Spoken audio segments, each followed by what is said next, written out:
بسم اللہ الرحمن الرحیم۔ السلام علیکم ناظرین، امید کرتا ہوں آپ لوگ سب خیریت سے ہوں گے۔ کچھ تازہ ترین خبروں کے ساتھ آپ کی خدمت میں حاضر ہوا ہوں۔ اب جو پاکستان جو ہے وہ کچھ لوگ کہہ رہے ہیں کہ جی ڈیفالٹ ہونے جا رہا ہے، کچھ لوگ کہہ رہے ہیں کہ جی نہیں، نون لیگ والے جو پی ڈی ایم کی اتحادی جماعتیں ہیں وہ کہہ رہی ہیں جی ہم ڈیفالٹ سے نکل چکے ہیں۔ تو اس پر میں آپ کو کلیئر جو بات ہے وہ آپ لوگوں کو بتاؤں گا اپنے سورسز کے مطابق۔ سب سے پہلے آپ کو میں بتاتا چلوں کہ شبر زیدی جو ہیں انہوں نے بیان دیا ہے کہ جی پاکستان جو ہے وہ ٹیکنیکلی ڈیفالٹ ہو چکا ہے۔ میں آپ کو بتاؤں گا کہ ڈیفالٹ جب کیسے ہوتا ہے پاکستان، اور اس کی نشانیاں جو ہیں وہ کیا ظاہر ہونا سٹارٹ ہو جاتی ہیں۔ اس میں جو پہلے نمبر پر چیز آتی ہے اس میں یہ ہوتا ہے کہ جی ہم جو پیمنٹیں ہم نے کرنی ہوتی ہیں بیرون ملک کو، اس کو روکا جاتا ہے، اور جو ہماری جو امپورٹ ہوتی ہے اس کو روکا جاتا ہے۔ تو وہ آپ لوگوں کے سامنے ہے سارا کچھ کہ کراچی پورٹ پہ بہت سارا جو ہے ہمارا ضرورت بیسک جو ضرورتوں کی چیزیں ہیں وہ سارا امپورٹ جو ہے وہ رکی ہوئی ہے، جس میں پیاز ہے، ادرک ہے، جو ہماری سبزیاں ہیں وہ وہاں پر رکی ہوئی ہیں اور ایل سی اوپن نہیں ہو رہی۔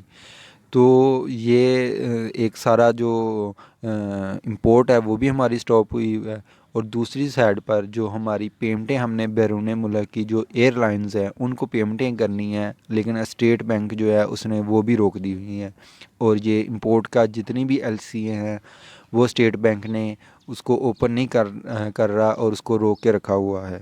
یہ جو نشانیاں یہ تو ظاہر ہو چکی ہیں۔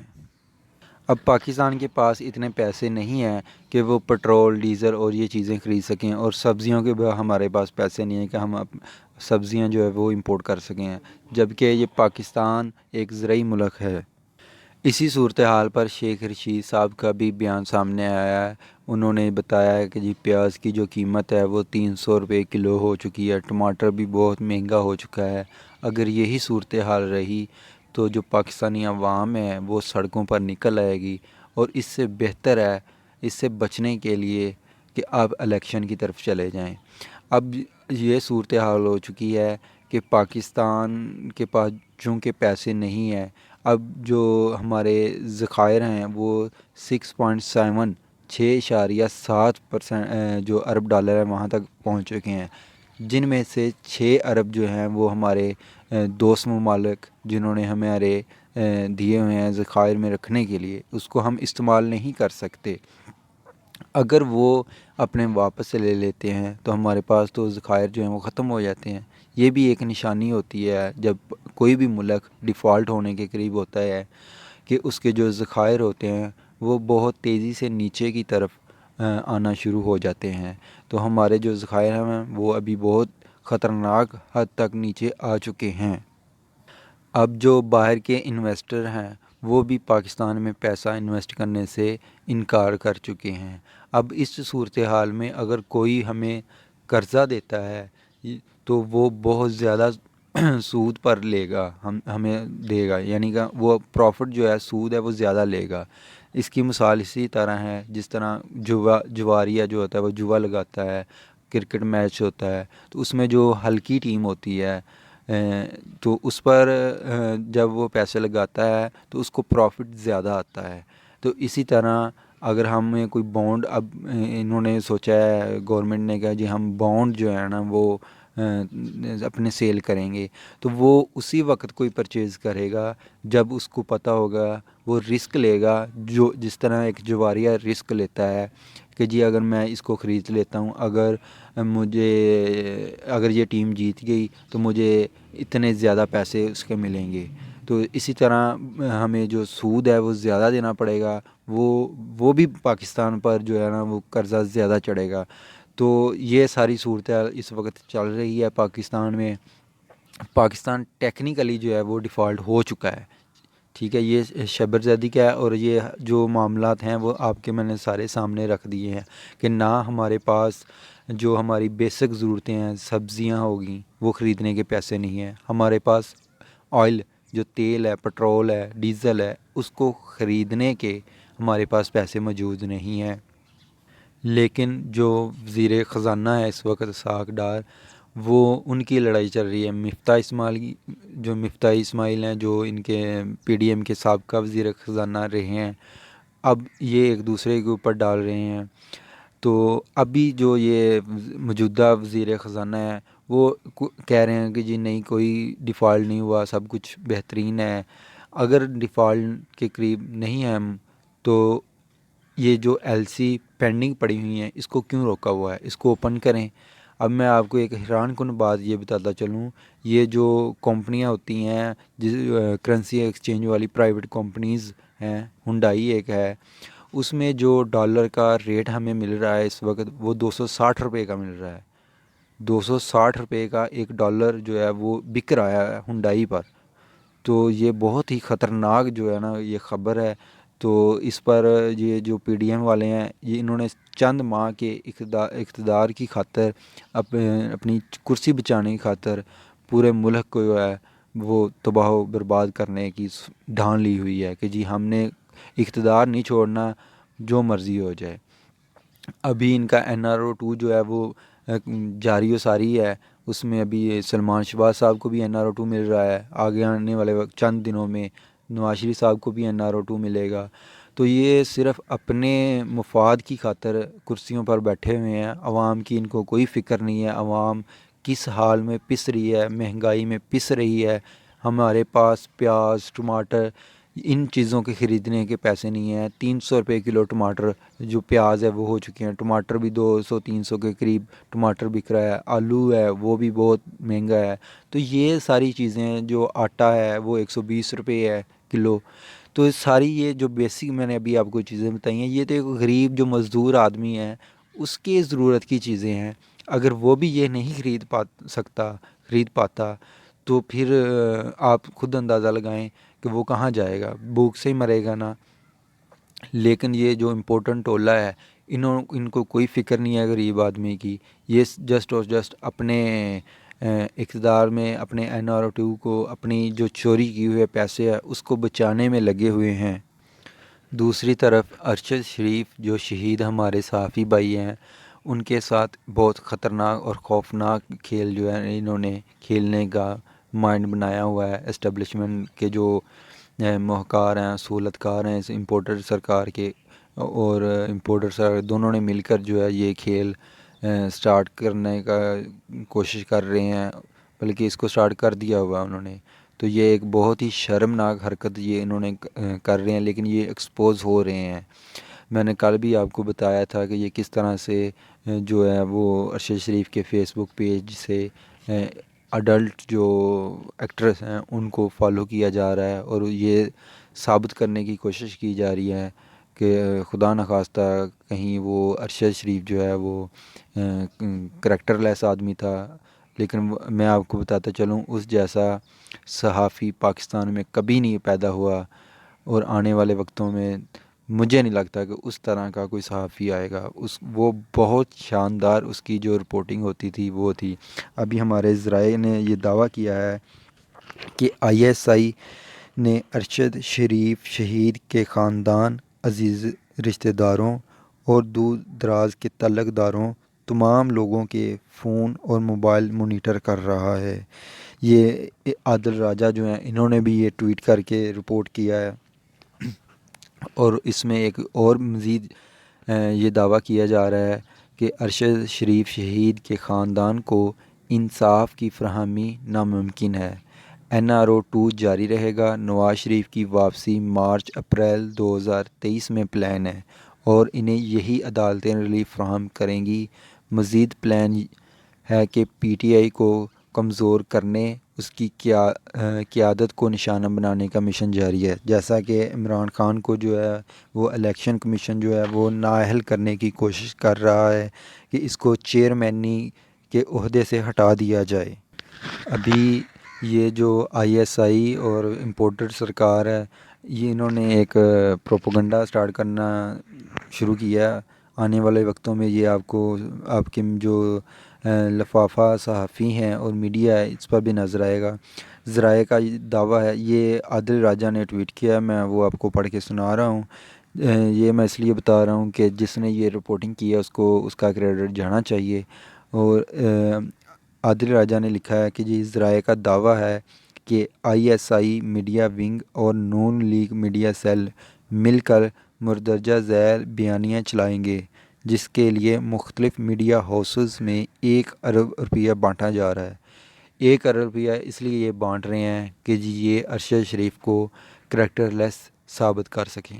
ان کو شرم آنی چاہیے، ان کو حیا آنی چاہیے کہ یہ جتنا پیسہ عمران خان کو اور اس کے جو ان کے خلاف جو صحافی سچی صحافت کرتے ہوئے ہیں ان کے خلاف یہ پیسہ استعمال کرتے ہیں، اس کی بجائے یہی پیسہ اگر یہ عوام میں استعمال کریں تو ان کی سیاست بھی کوئی بھی چار چاند لگیں گے، اور کچھ حد تک پاکستانی عوام کو، غریب لوگوں کو بھی مدد حاصل ہوگی۔ اس میں پہلا پوائنٹ یہ ہے کہ جی ارشد شریف شہید کیس محض پاکستانی میڈیا کا شوشہ ہے، سٹنڈ ہے، مطلب یہ ثابت کرنے کی کوشش کی جائے گی۔ یہ پہلا پوائنٹ ہے کہ جی یہ کیس جو ہے یہ ایک سٹنڈ ہے۔ دوسرے نمبر پر ارشد شریف شہید کی والدہ کو PTI استعمال کر رہی ہے، یہ ثابت کرنے کی کوشش کی جائے گی۔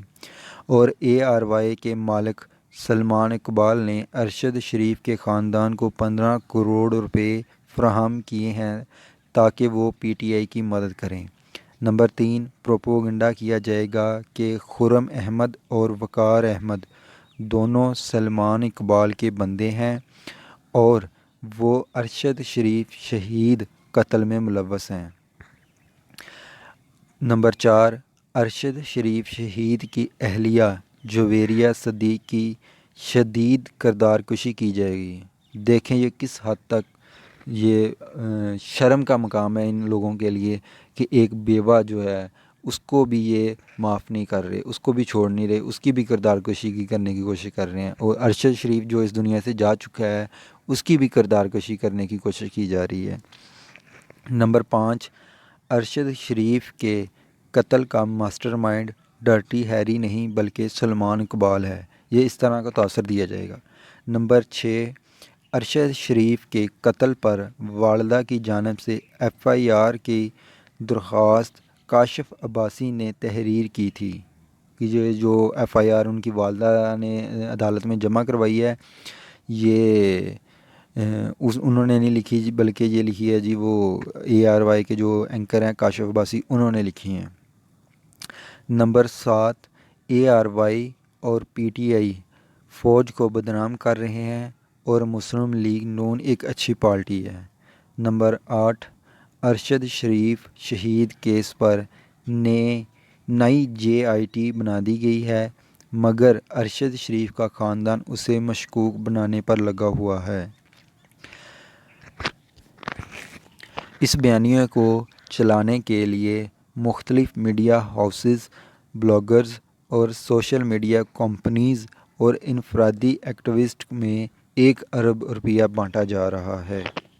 ابھی جو 7 نمبر پر میں نے آپ کو بتایا ہے کہ ARY اور PTI جو ہے وہ فوج کو بدنام کر رہی ہے، جتنا میں جانتا ہوں اور آپ لوگ بھی جانتے ہیں کہ جو ARY ہے اس نے بہت سپورٹ کی ہے فوج کی، نمبر 1 ٹاپ پر وہ چینل رہا ہے۔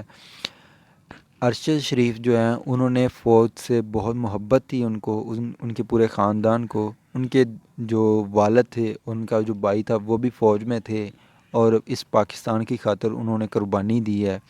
اور ارشد شریف ARY نیوز پر کے اینکر تھے اور انہوں نے وہاں جا کر اس مقامات پر جا کر رپورٹنگ کی ہوئی ہے جہاں پر ہم تصور بھی نہیں کر سکتے۔ اور یہ جو لفافہ صحافی ہیں، بغل بچے ہیں، یہ کبھی بھی وہاں خواب میں بھی نہیں گئے ہوں گے۔ انہوں نے فوج کے ساتھ شانہ بشانہ کھڑے ہو کر پہاڑوں پر، بارڈرز پر جا کر انہوں نے رپورٹنگ کی ہے۔ یہ ARY کا کردار رہا ہے فوج کے ساتھ اور بہت ہی اچھا ان کا رویہ رہا ہے۔ کبھی بھی کوئی اس طرح کی نیوز ہم نے کبھی نہیں سنی ARY نیوز پر کہ وہ پاک فوج کے خلاف ہوں، بلکہ پاک فوج کے شانہ بشانہ کھڑا رہا ہے ہمیشہ۔ اور اسی طرح عمران خان نے کبھی بھی تنقید نہیں کی پاک فوج پر جس طرح کی PDM والے تنقید کرتے ہیں۔ عمران خان تنقید ضرور کرتا ہے لیکن کبھی بھی وہ اس حد تک نہیں کرتا کہ جی ہمارے جو دشمن ہیں ممالک ہیں ان کو فائدہ ہو یا ہماری فوج جو ہے وہ کمزور ہو، بلکہ ان کی تنقید جو ہے وہ تعمیری ہوتی ہے۔